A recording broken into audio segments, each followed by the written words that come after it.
मैं आपको परिचय कराना चाहता हूँ।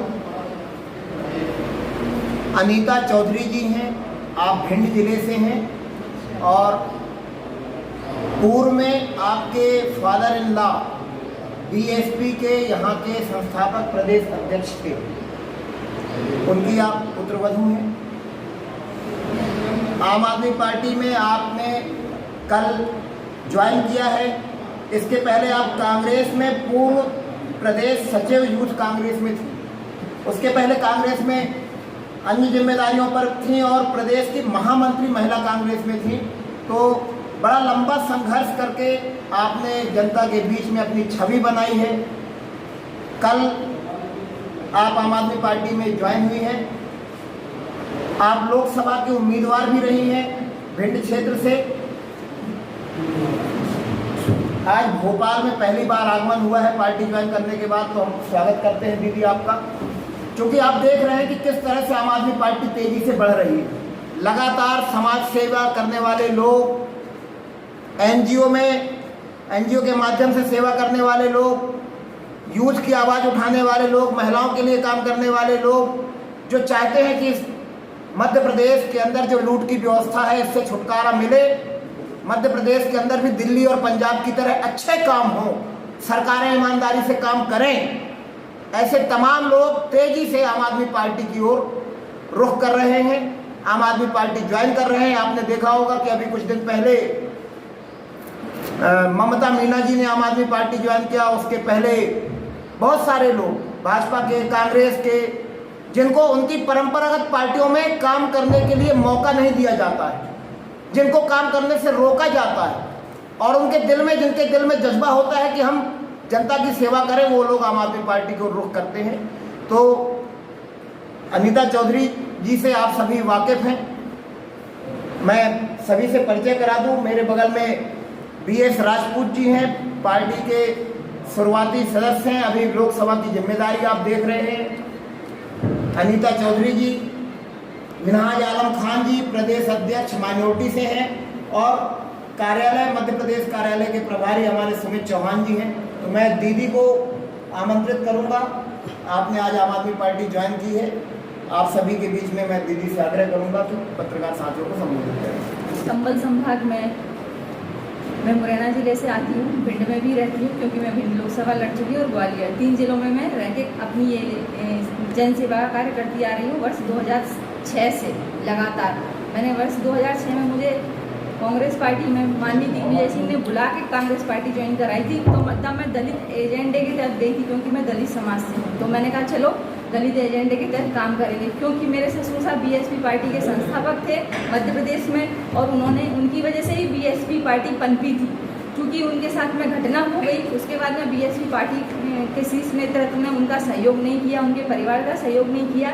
इस कारण से मैंने बीएसपी पार्टी में न काम करने की कसम खाई कि मैं बीएसपी पार्टी में कभी काम नहीं करूँगी, यानी कि मैंने सदस्यता तक नहीं ली।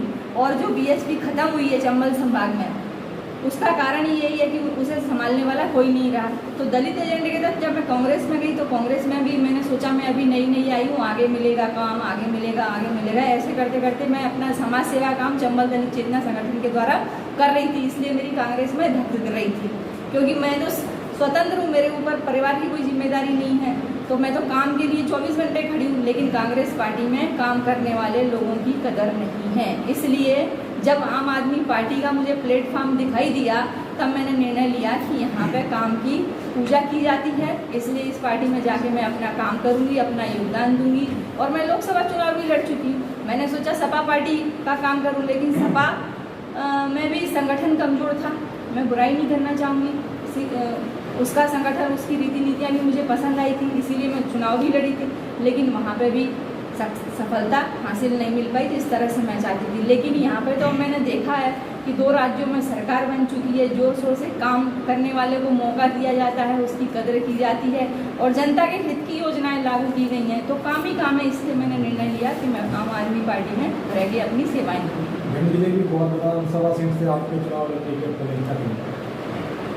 जैसा कि मैं बता चुकी हूँ कि मैं काम तो इतने समय से कर रही हूँ, लेकिन पार्टी तो मैंने अभी 2 दिन हुए ज्वाइन की है। अगर शीर्ष नेतृत्व को और यहाँ के नेतृत्व को लगेगा कि मौका दिया जाए तो मैं बिल्कुल तैयार हूँ।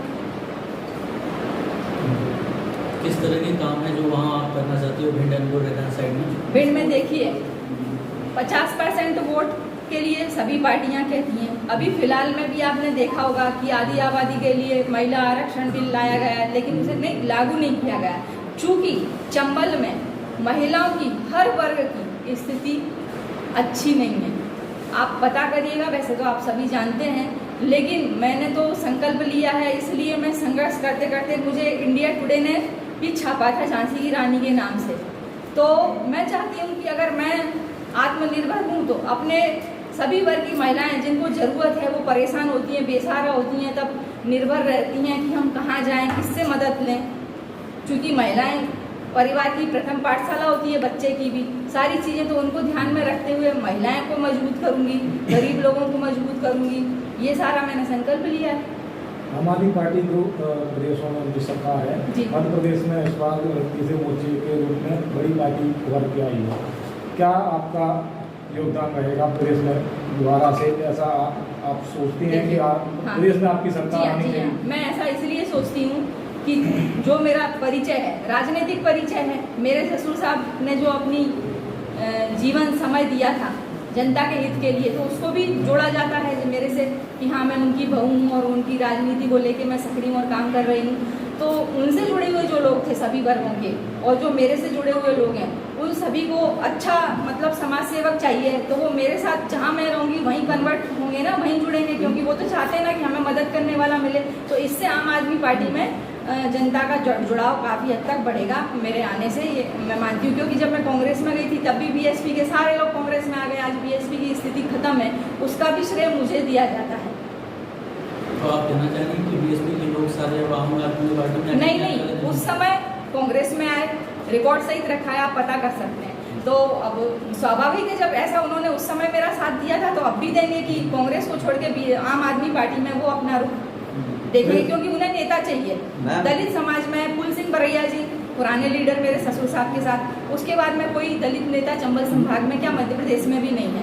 मुझे चौधरी साहब की वजह से, मैं उनकी बहू हूँ और मेरे अंदर इतनी योग्यता है कि मैं उनके काम आ सकूँ, तो वो मुझके मेरे अंदर अपना भविष्य का नेता देखते हैं। तो जब मैं मजबूत होंगी तो निश्चित तौर पर आपको लगता है कि वो हो सकता है। ग्वालियर में तो आम आदमी पार्टी अच्छा कर रही है, हाँ, तो आपकी उम्मीद होगी कि भिंड मोरेना साइड में बिल्कुल उनका असर पड़ेगा। मैंने तो उपचुनाव में भी कहा था, उपचुनाव में मैं पूरे चंबल संभाग की मैं प्रभारी थी, हर विधानसभा में जाके मैंने अपनी बात रखी थी, तो उसमें भी सीटें आई थी। हाँ मैम, चूँकि आप कांग्रेस से आई हैं, अभी आगे जाके लोकसभा में गठबंधन में आम आदमी पार्टी कांग्रेस के साथ लड़ रही है, तो आप कैसे फेस करेंगी?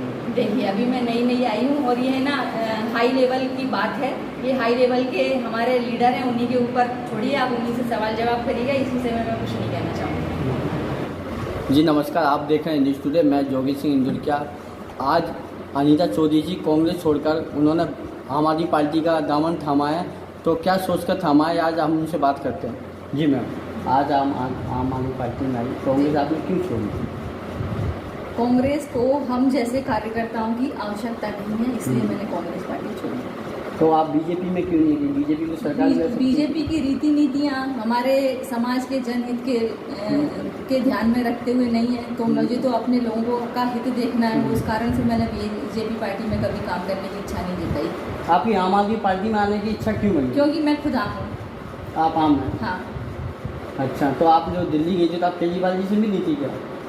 नहीं, अभी समय अभाव के कारण से उनसे नहीं मुलाकात हो पाई, लेकिन आगे आने वाले समय में मेरी मुलाकात उनसे संभव है। यदि मान लीजिए विधानसभा चुनाव में पार्टी आपको टिकट देती है तो कहाँ से देंगे आप टिकट? जो आरक्षित विधानसभा सीट है, जैसा कि मैं भिंड लोकसभा में चुनाव लड़ चुकी हूँ और उन्हीं विधानसभाओं में काम करती हूँ, तो गोहद विधानसभा आरक्षित है, वहाँ से। गोहद विधानसभा से आप चुनाव लड़ेंगे, तो वहाँ पे अभी ये कांग्रेस और बीजेपी से कौन है वहाँ पे आपके अपोजिट? बीजेपी से राष्ट्रीय अध्यक्ष हैं, एससी सेल के राष्ट्रीय अध्यक्ष और पूर्व मंत्री श्री लाल सिंह आर्य जी। तो गोद में आपको जीतने की उम्मीद है क्या वहाँ पर? मैंने वहाँ पे फील्ड बनाया, अपना काम किया है, तो जनता अगर किसी के भी साथ हो, मेरे क्या, जनता जिसके साथ है उसकी तो जीत निश्चित होती है। यदि आम आदमी पार्टी आपको प्रचार के लिए कहीं पहुँचाएंगी तो आप जाएंगे क्या? बिल्कुल, मैं तैयार हूँ। यदि मान लीजिए आप जीतती हैं, गोद से जीतती हैं आप, तो आम आदमी पार्टी आपको यदि आगे करती है, हाँ। आपको फेस बनाती है, तो आप आम आदमी पार्टी और क्या उम्मीद रखना चाहती हैं?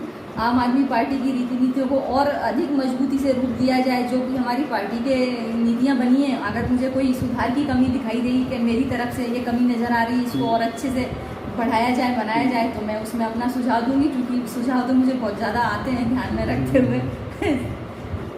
तो पिछली बार हमें जहाँ तक जानकारी कि आप घोड़े पे गई थी, हाँ। तो आप वो पर्चा बनने के लिए, हाँ, हाँ। आपको झांसी की रानी का भी दर्जा दिया है इंडिया टुडे ग्रुप ने, हाँ जी। तो क्या इस बार भी आप जाएंगी, क्या ऐसा देखने को मिलेगा क्या?